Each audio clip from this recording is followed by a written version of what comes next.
બગદાણા કેસની અંદર સૌથી મોટા સમાચાર સામે આવી રહ્યા છે। જયરાજ આહિર જે છે તેઓ જે ભાવનગર જેલની અંદર બંધ છે તેમના જામીન જે છે તે મંજૂર થઈ ચૂક્યા છે। મહુવા સેશન કોર્ટ દ્વારા જામીન મંજૂર કરવામાં આવ્યા છે।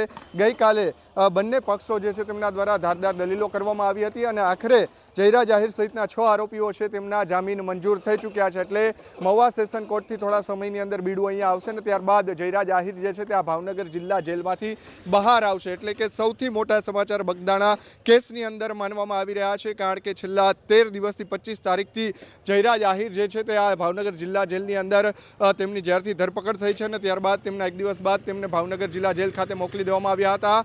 હાલ તેમની જામીન અરજી ઉપર ગઈકાલે જ્યારે જે સુનાવણી કરવામાં આવી હતી ને સુનાવણી બાદ જ્યારે ચુકાદો પેન્ડિંગ રાખવામાં આવ્યો હતો ને હાલ સૌથી મોટા સમાચાર માનવામાં આવી રહ્યા છે આ ચુકાદો સામે આવી ગયો છે। જયરાજ આહિર સહિતનાઓને જામીન જે છે તે મંજૂર થઈ ચૂક્યા છે। થોડા સમયની અંદર જયરાજ આહિર છે તેઓ બહાર આવશે।